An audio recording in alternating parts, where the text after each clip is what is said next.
ओम अज्ञानतिमिरन्धस्य ज्ञानञ्जनशलाखया चक्षुरुन्मीलितं येन तस्मै श्रीगुरुवे नमः। नमो ओं विष्णुपदाय कृष्णपृष्ठाय भूतले श्रीमते भक्तिवेदान्तस्वामिन् इति नामिने। नमस्ते सरस्वती देवे गौरवाणी प्रचारिणे निर्विशेषा शून्यवादी पाश्चात्य देशतारिणे।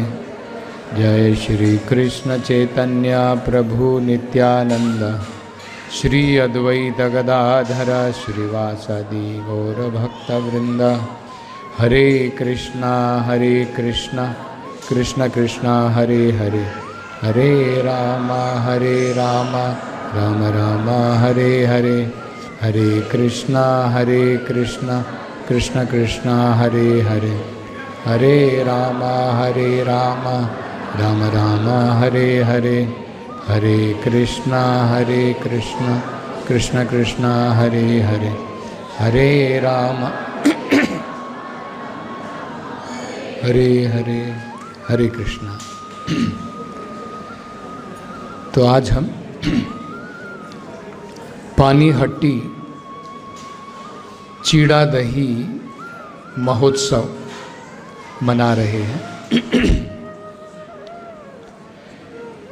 ये पानीहट्टी महोत्सव क्यों कहलाता है? पश्चिम बंगाल में कलकत्ता के पास में एक स्थान है जिसका नाम है पानीहट्टी। तो आज से लगभग 500 साल पहले, 550 साल पहले ये महोत्सव सबसे पहले पानीहट्टी जगह में हुआ था, जो पश्चिम बंगाल में आता है। इसलिए इसको पानीहट्टी महोत्सव कहते हैं। इसको दंड महोत्सव भी कहते हैं। बड़ा ही अद्भुत नाम है। दंड का मतलब होता है सजा देना, पनिशमेंट। कई बार जब बच्चे लोग बहुत शोर मचाते हैं तो अभी सभी बच्चे जो भी यहाँ पर शोर मचा रहे सबको पनिशमेंट मिलेगी। देखो, सबको सजा मिलेगी। तो जब बच्चे लोग कुछ नटखटता करते हैं तो उनके माता पिता किसी न किसी प्रकार से उनको सजा देते हैं। या फिर कोई अपराध करता है तो उसे भी सजा दी जाती है। लेकिन सजा देना महोत्सव कैसे हो सकता है? अगर मैं आपको कहूं कि भाई यहां पर आ जाओ, मैं आपको सजा देता हूं और हम लोग सब इसको महोत्सव बनाएंगे, कितने लोग रेडी हैं? ठीक है, आप मुझे सजा दीजिए और उसको हम उत्सव के रूप में मनाएंगे, है ना? लेकिन इसको दंड महोत्सव भी कहते हैं, क्योंकि इसमें जो सजा दी गई थी रघुनाथ दास गोस्वामी को नित्यानंद प्रभु ने, वो सजा बड़ी ही अनोखी सजा थी। नित्यानंद प्रभु ने कहा कि मैं तुम्हें सजा देता हूं कि मेरे जितने भी यहां पर भक्त हैं, पार्षद हैं और बाकी जितने भी यहां पर लोग हैं, उन सबको चीड़ा दही का महाप्रसाद प्रदान करो। सबसे महत्वपूर्ण यही है। अगर मैं आप सभी को कह दूं आज का फेस्टिवल खत्म हो गया, बाय बाय, कोई भी उत्सव जो है बिना महाप्रसाद के पूर्ण नहीं होता है, संपूर्ण नहीं होता है। इसलिए प्रभुपाद जी कहा करते थे, दो चीजें बहुत महत्वपूर्ण हैं लोगों को कृष्णा भावनामृत बनाने के लिए। एक, भगवान के नाम का वितरण, दूसरा भगवान के महाप्रसाद का वितरण। तो ये जो महोत्सव है उसमें रघुनाथ दास गोस्वामी को ये सजा दी गई थी। कौन सजा लेना चाहता है अगले संडे? ज्योतवानी प्रभु, अगले संडे की सजा आपकी, सभी भक्तों के लिए प्रसाद आपकी तरफ से। ठीक है, वेरी गुड, हरि बोल।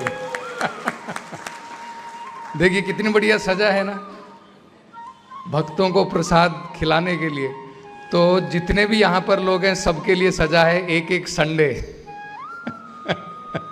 एक एक रविवार टर्न में भक्त लोगों को प्रसाद खिलाना। देखिए शशिधर पाटिल प्रभु भी जो है वो भी तैयार हो गए। हरे कृष्णा। तो ये बड़ा महत्वपूर्ण उत्सव है, इससे हम बहुत कुछ सीख सकते हैं। एक 15 मिनट ध्यानपूर्वक समझने का प्रयास कीजिए।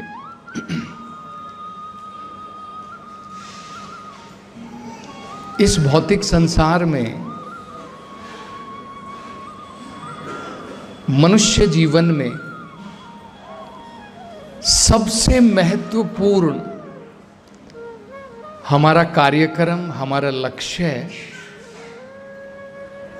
इस संसार के सभी कष्टों से मुक्त होना है। सभी लोग ये चाहते हैं कि मेरे जीवन में कोई कष्ट ना आए, सभी प्रकार के कष्टों से मैं मुक्त रहूं, मेरे जीवन में केवल आनंद ही आनंद रहे। और लोग उसके लिए अनेकों प्रकार के प्रयास करते हैं। दो ही चीजें लोग इस संसार में सबसे ज्यादा प्रयास करते हैं। एक है दुख निवृत्ति, दुख को हटाना, सुखम आपनोति, सुख की प्राप्ति करना, है कि नहीं? आप देख लीजिए, जो भी हम काम करते हैं, जो भी कार्य करते हैं, केवल यही दो चीजों के लिए करते हैं, सुख प्राप्ति के लिए, हैप्पीनेस, और दुखों को हटाने के लिए। तो ये मनुष्य जीवन में हम जड़ से सारे दुखों का निवारण कर सकते हैं और सनातन आनंद की प्राप्ति कर सकते हैं, इटर्नल हैप्पीनेस। क्योंकि वो हमारा स्वभाव है, नेचर है। आनंदमयोभ्यासात्, वेदों में कहा है, आत्मा का, जीवात्मा का सबसे महत्वपूर्ण गुण क्या है? आनंद की प्राप्ति है। लेकिन भौतिक संसार में हम आनंद के लिए प्रयास करते हैं, लेकिन अनेकों प्रकार के कष्ट भोगते हैं। और जो आनंद हमें मिलता है टेम्परेरी है, कुछ समय के लिए रहता है, बाद में चला जाता है।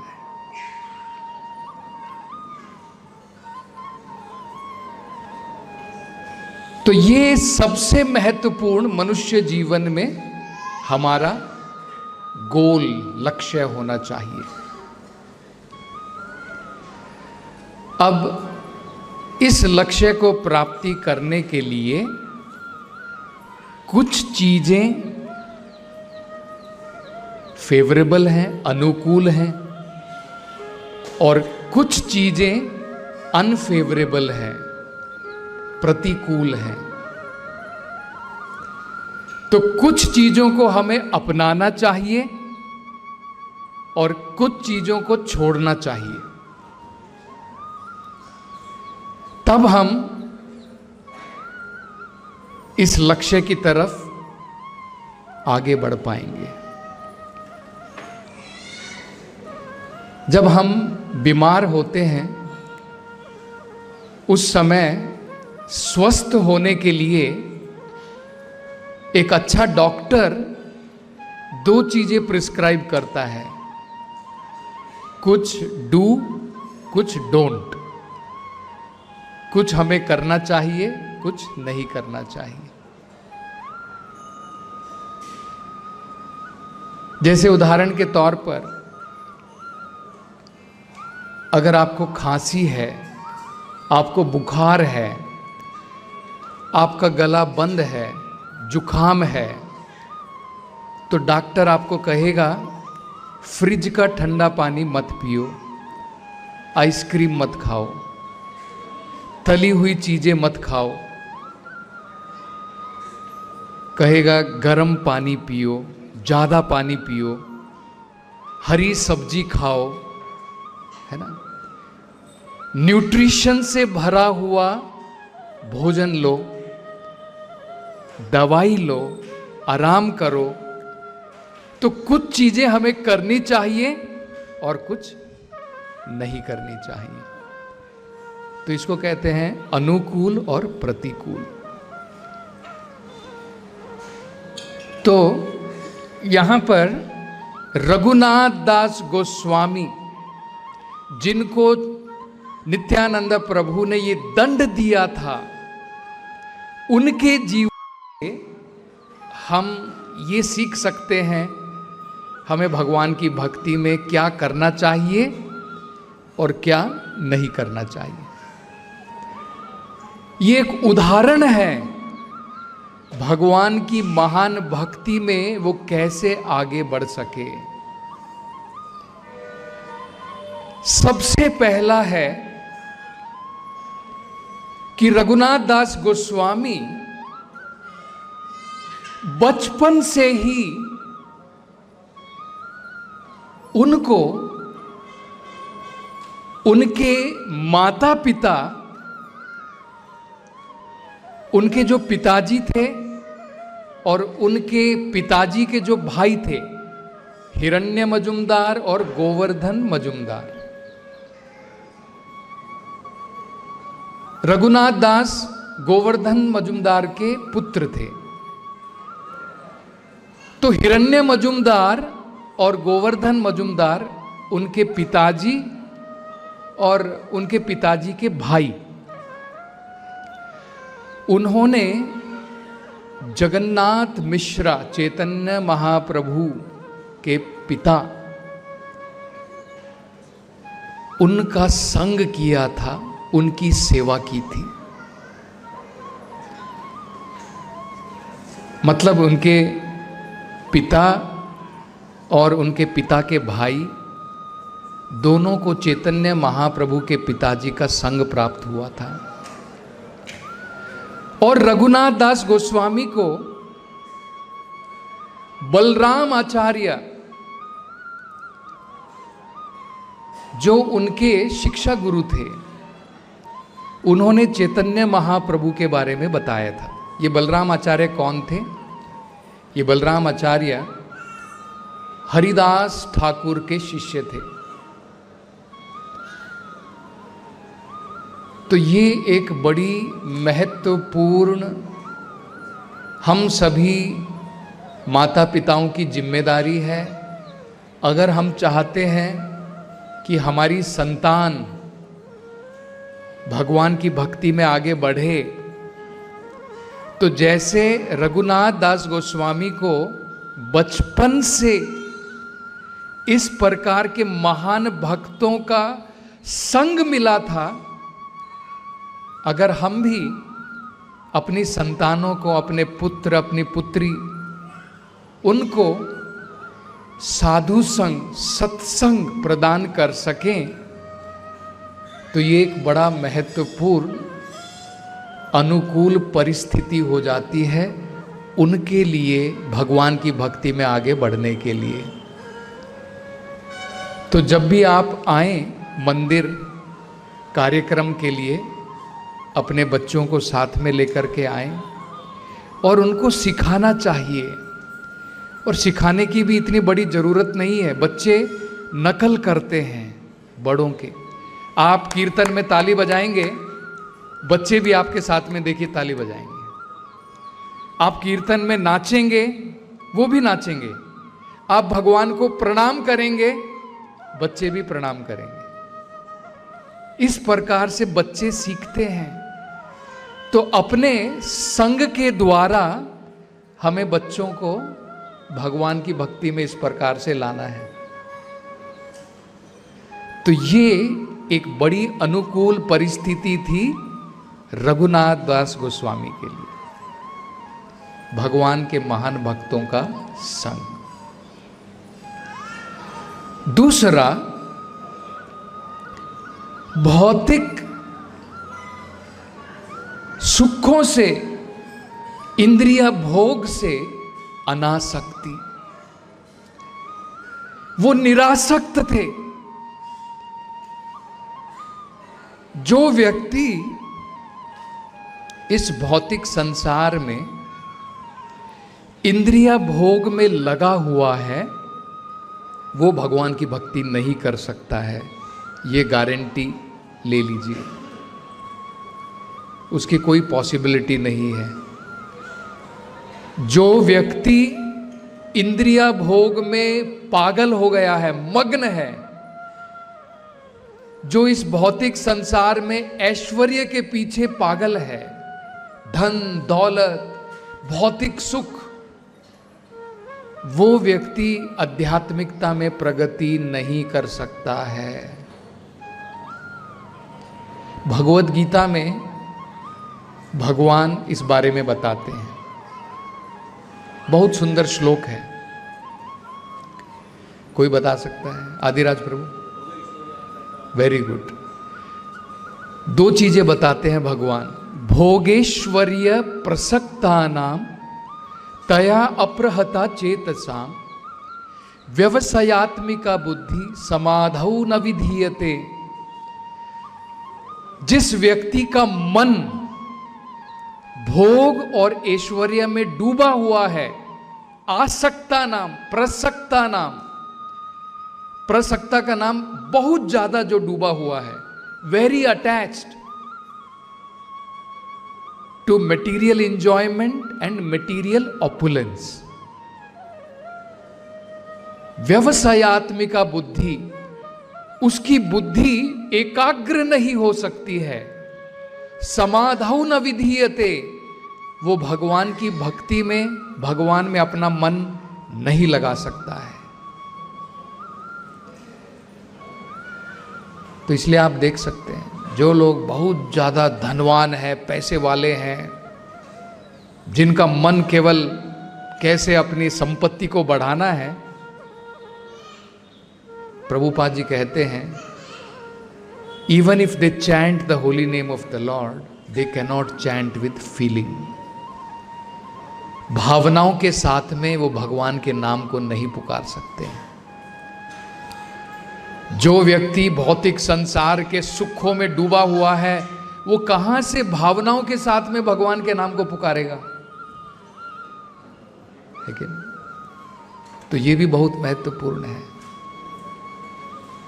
कि हमें केवल जो शरीर और आत्मा के लिए जरूरी है, उतनी अपनी इच्छाओं को पूर्ण करना चाहिए। भौतिक इंद्रियों के पीछे अपनी मन की इच्छाओं को पूर्ण करने के लिए हमें जो है अत्याधिक प्रयास नहीं करना चाहिए। ये दूसरी चीज हम रघुनाथ दास गोस्वामी के जीवन से सीख सकते हैं। बचपन से ही भोग और ऐश्वर्य से बिल्कुल निरासक्त थे। This is a great qualification to see Krishna face to face. भगवान के दर्शन करना चाहते हैं और हम भौतिकता में डूबे हैं, वो संभव नहीं है, पॉसिबल नहीं है। तीसरा, रघुनाथ दास भगवान से मिलने के लिए, चैतन्य महाप्रभु से मिलने के लिए उनके मन में बहुत आतुरता थी, ईगरनेस। प्रभुपाद जी ईगरनेस के बारे में, आतुरता के बारे में एक बड़ी छोटी सी एक कथा बताते हैं। एक बार क्या हुआ, एक भागवत प्रवचन में एक चोर बैठा हुआ था, थीफ, जिसका काम केवल लोगों के पैसे चुराना, लोगों की ज्वेलरी, आभूषण चुराना, लोगों का सामान चुराना, उसका यही काम था।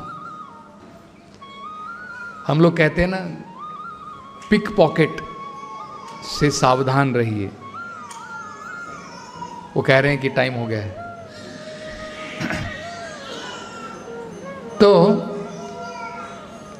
इसी प्रकार से एक चोर जो है वहां पर बैठा हुआ था।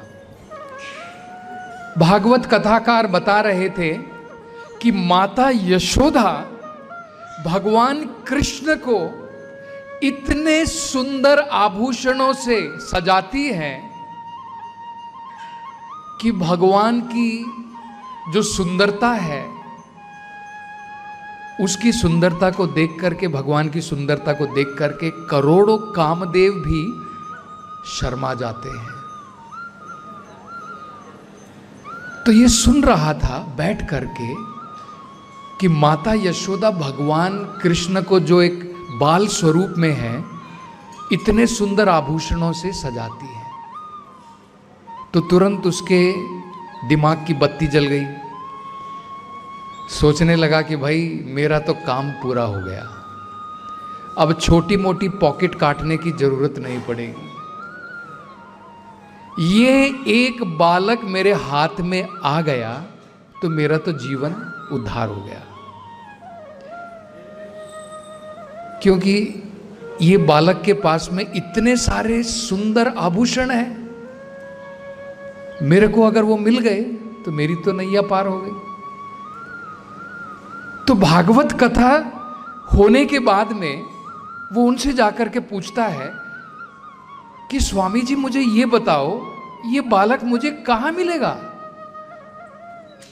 तो कथाकार ने कहा कि मैंने सुना है कि जो भी व्यक्ति बड़ी ही आतुरता के साथ में वृंदावन धाम में जाता है, उसे ये बालक कृष्ण जो है जरूर प्राप्त होंगे। तो उसके मन में तो बड़ी आतुरता थी, तो बड़ी ही ईगरनेस के साथ में, आतुरता के साथ में वो वृंदावन गया। और उसकी आतुरता, उसकी वो क्वालिफिकेशन थी, वो गुण थे जिसके कारण भगवान उसके सामने प्रकट हुए। तो भगवान जो है उनके सामने प्रकट हुए और भगवान को देख करके वो कहता है कि हे बच्चे, ये सारे आभूषण मुझे दे दो। भगवान कहते नहीं, वो तो मैं नहीं दे सकता हूं।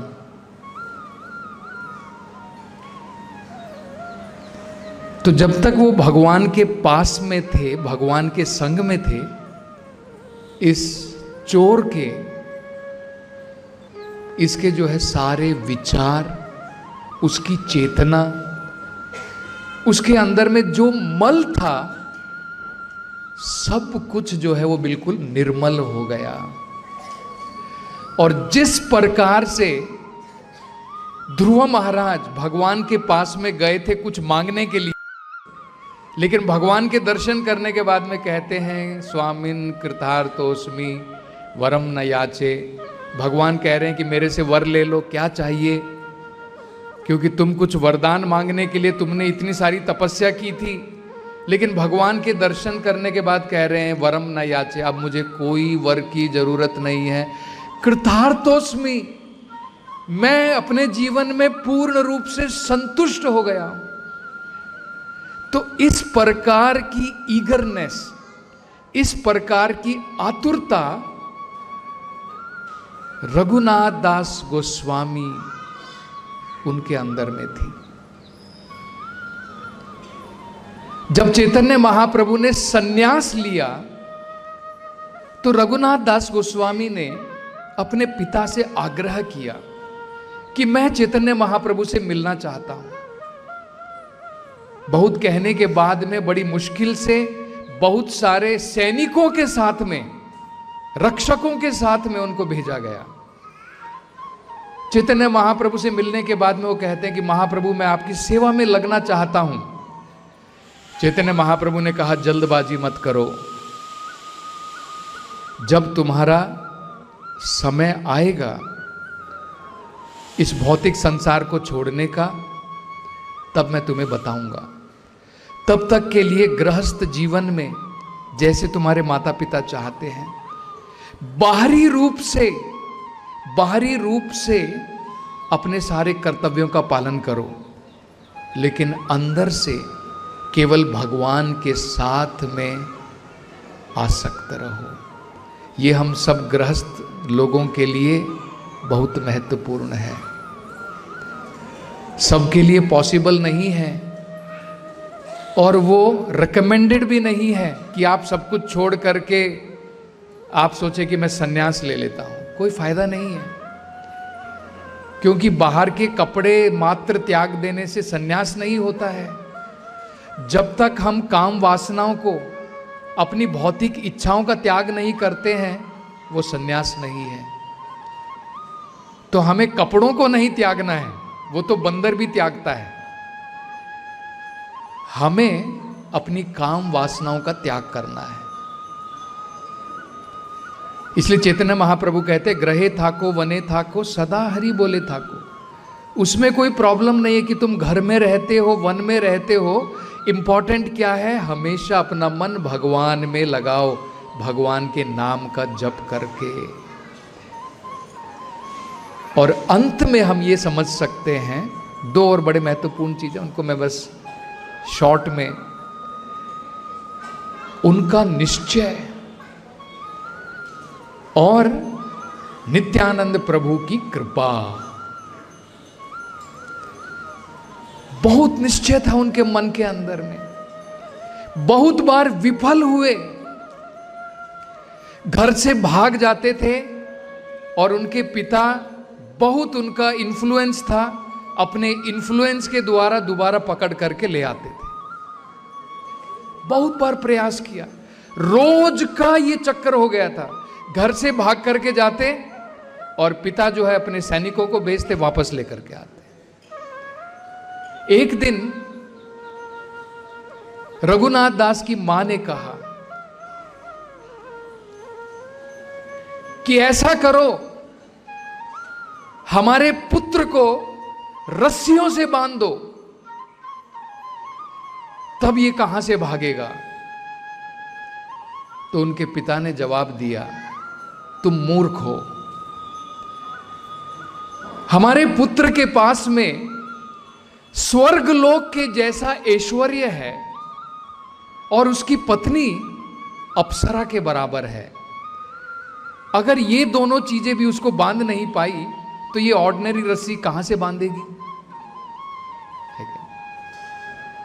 रस्सियों से कौन बांध सकता है। हम तो बंध जाते हैं इस भौतिक संसार में मटेरियल ब्यूटी और मटेरियल ऑपुलेंस के द्वारा। तो ये दोनों चीजें रघुनाथ को बांध नहीं पाई। उनका निश्चय था, डिटर्मिनेशन था। ध्रुव महाराज का डिटर्मिनेशन देखिए, 6 महीने के अंदर में साक्षात भगवान के दर्शन किए। 6 महीने के अंदर में। ये होता है डिटर्मिनेशन का मतलब। हम लोग क्या है, कभी कभी कुछ थोड़ा सा प्रॉब्लम आ गई, प्रभु जी प्रॉब्लम चल रही है, मंदिर नहीं आऊंगा, है ना। ये हमारा डिटर्मिनेशन है। कुछ थोड़ी बहुत प्रॉब्लम आ गई तो हम लोग जो है रास्ते से भटक जाते हैं, दोबारा सांसारिक वासनाओं में खो जाते हैं। तो डिटर्मिनेशन, निश्चय करना, वो भी बड़ा महत्वपूर्ण है, जो हम रघुनाथ दास गोस्वामी से सीख सकते हैं। और अंत में नित्यानंद प्रभु की कृपा, उनकी कृपा के बिना, उनकी कृपा के बिना भगवान कृष्ण की प्राप्ति, चैतन्य महाप्रभु की प्राप्ति नहीं हो सकती है। नित्यानंद प्रभु या बलराम, उनको प्रकाश तत्व कहते हैं। हम अंधकार में हैं, हम अंधकार में भगवान के दर्शन करना चाहते हैं, कहां से पॉसिबल है? प्रकाश की जरूरत है। बिना रोशनी के, बिना प्रकाश के हम भगवान के दर्शन नहीं कर पाएंगे। आपने सुना है वो श्लोक, ओम अज्ञान तिमिरंधस्य, ये भौतिक संसार अंधकार से भरा है।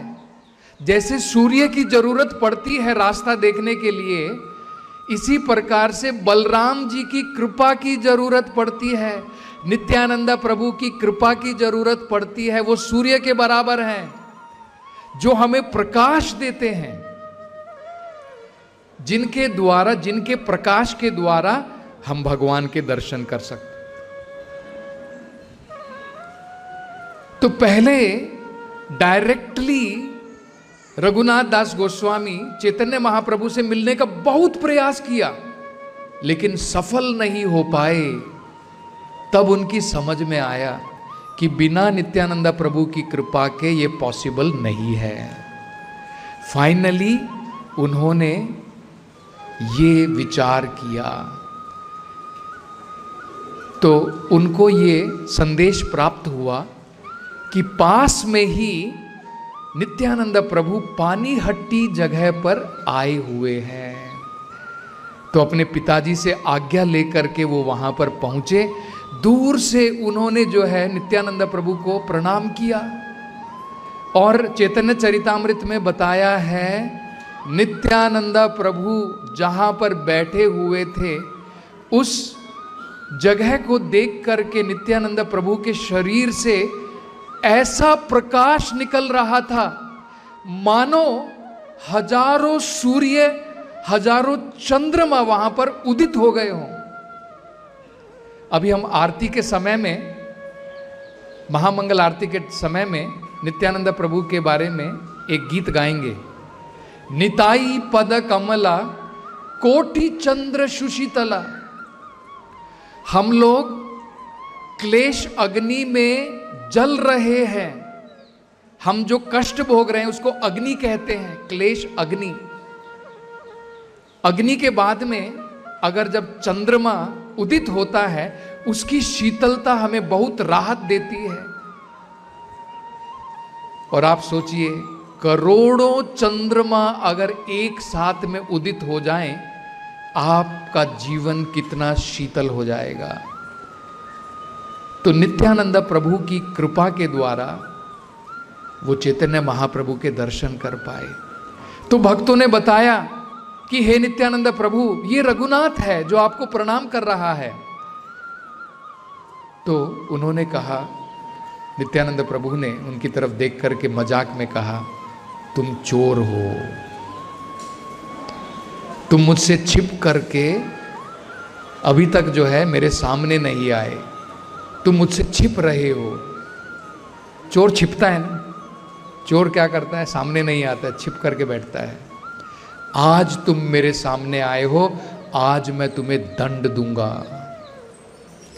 और बड़ी कृपा करके नित्यानंद प्रभु ने अपने चरण कमलों से उनके सर को स्पर्श किया और कहा, तुम्हारा दंड ये है कि मेरे यहाँ पर जितने भी मेरे यहाँ पर संगीगण हैं और जितने भी यहाँ पर भक्त लोग पधारे हुए हैं, उन सब के लिए तुम चीड़ा और दही, इसके अनेकों प्रकार के व्यंजन बना करके भगवान को भोग लगा करके सबको प्रसाद के रूप में वितरण करो। तो उनका हृदय गदगद हो गया ये सुन करके कि मेरे पिता का जो धन है वो अब जाकर के सही कार्य में इसका प्रयोग होगा। और तुरंत उन्होंने जो है अनेकों प्रकार के जो है जितने भी चावल, और चिड़ा मतलब होता है चिप्ड राइस, फ्लैट राइस जिसको बोलते, चिवड़ा, तो उसके द्वारा अनेकों प्रकार के व्यंजन बनाए और चैतन्य वहाँ पर जो है नित्यानंद प्रभु के जितने भी संगीगण थे सबको जो है उन्होंने वितरण किया। और तब नित्यानंद प्रभु ने अपनी कृपा के द्वारा उस महोत्सव में चैतन्य महाप्रभु को भी प्रकट किया। साक्षात रघुनाथ दास गोस्वामी चैतन्य महाप्रभु के दर्शन कर पाए। और बाद में अगले दिन चैतन्य महाप्रभु के विषय में नित्यानंद प्रभु ने आशीर्वाद दिया कि बहुत जल्द तुम्हारी ये भौतिक परिस्थिति बदलेगी और तुम चैतन्य महाप्रभु की शरण में जा पाओगे। और उनकी कृपा के द्वारा रघुनाथ दास गोस्वामी बहुत महान भक्त बने। आज भी अगर आप राधा कुंड में जाएंगे तो वहाँ पर रघुनाथ दास गोस्वामी का भजन कुटीर है, वहाँ पर उनका समाधि मंदिर है राधा कुंड में। तो श्रीमती राधा रानी और भगवान कृष्ण का आश्रय उनको नित्यानंद प्रभु की कृपा से प्राप्त हुआ। हरे कृष्णा। श्रील प्रभुपाद की जय। श्रील रघुनाथ दास गोस्वामी महाराज की जय। नित्यानंद प्रभु की जय। गौर निताय की जय।